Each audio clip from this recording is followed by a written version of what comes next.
The first question that we would like to ask, and I guess we're directing this to Mr. Aquino first. This came in. My daughter's school did not make AYP, and the principal sent out an email highlighting that if one special ed student had passed, then they would have made AYP. What do you think about highlighting special education students as a reason for a school not making AYP? I think it's unfortunate. And it's an unfortunate result of an unfortunate set of circumstances.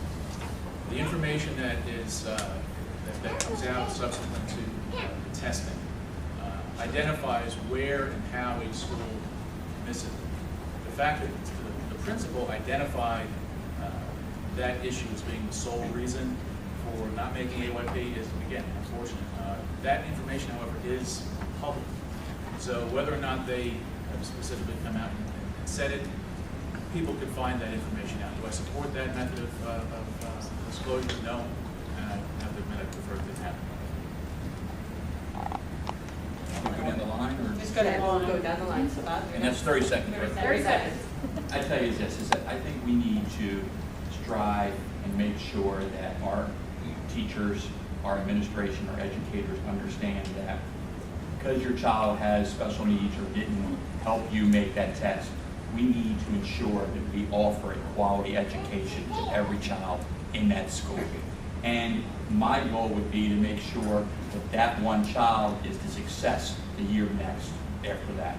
And we need to make sure that we don't allow special education to be an excuse for us not being what you say is a quality school. I think it's awful, and I wrote an email to staff last year saying that we should not be blaming a school's failure on one student of any subgroup, and it's still happening. I apologize. I guess I would want to know if it's really an issue that everybody on the board would just agree that has been sanctioned or at least brought in and talked to about this being an issue of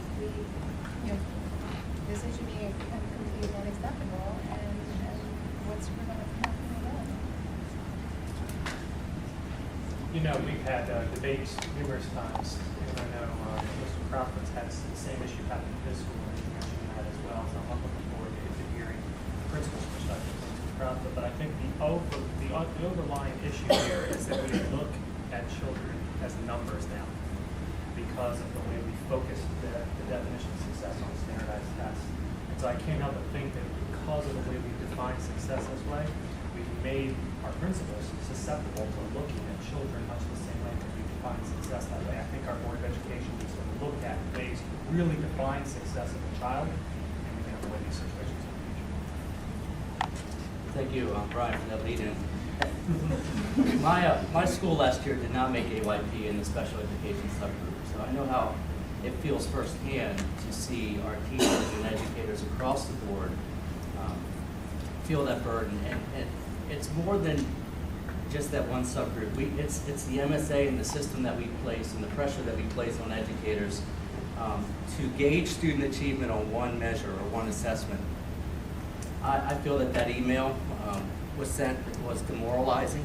It was not sensitive to that student subgroup, and it was not sensitive to our special educators.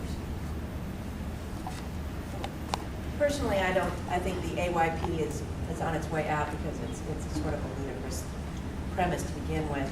I am not in favor of any kind of teaching to the test or the testing culture in general, but I have to chuckle at the idea that this particular student could have been the linchpin to not making AYP any more than the person who scores the final basket is the winner of the whole game, because every basket up until then also counted for the same amount of points. That whole concept is just crazy to me, and I'd like to see it done away with completely, and we won't have this conversation again. I agree with everything that has been said as it relates to specifically Sandy's points that the principal saying this speaks to, there's training, but then there's getting it.